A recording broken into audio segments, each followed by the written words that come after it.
Իհարկե շատ կարևոր հարցի շրջանակներում անհրաժեշտ է առավել մասնագիտական եւ խորը ուսումնասիրություններ իրականացնելը եւ հույս ունեմ առաջինից երկրորդ ընթացման ժամանակ նաեւ հիմնական զեկուցողի առաջարկություն նկատի առնելով կկազմակերպվի այդպիսի մի քննարկում նաեւ միջազգայինների մասնակցությամբ, որովհետեւ պետական պարտքի հետ կապված հարցերը շատ զգայուն են, դրանք ոչ միայն ներքին, ինչպես հարցադրման շրջանակներում հնչեցվեց, նաև արտաքին պարտքի հետ կապված է եւ հասարակությանը, ժողովրդին, մեր տնտեսվարող սուբյեկտների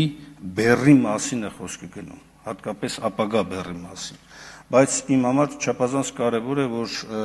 մի շարք ինստիտուտներ այստեղ շատ հստակություն մտնեն։ Մուրակի մասով պատահական չէր հարցը, մուրակի դասական սահմանումը դա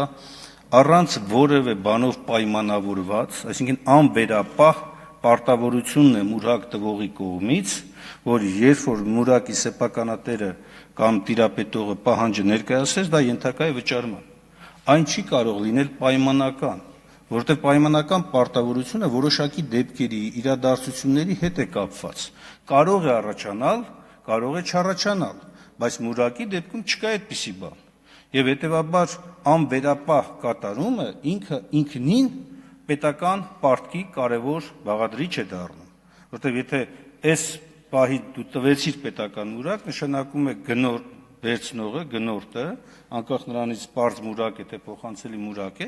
ինքը այդ իրավունքը ունի, եւ երբ որ ժամկետը լրացավ, այդ գումարը ենթակա է անվերապահ այդ պարտավորությունը ենթակա է անվերապահ կատարման, սա պայմանավորված չի որևէ այլ հանգամանքներով։ Եվ երկրորդ ինստիտուտը իսկապես կենտրոնական բանկի պարտավորությունների կամ պարտքի խնդիրն է, եթե խոսքը գնում էր համախառն պարտքի մասին, որը ներառում է նաև կազմակերպությունների պարտքը, ապա լավ կլինի սա դասակարգում այնքան հստակ ու պարզ ներկայացվի, որ նաև մեր տնտեսվարող սուբյեկտներն էլ հստակություն ունենան իրենց կողմից պարտավորությունների ներգրավման առումով։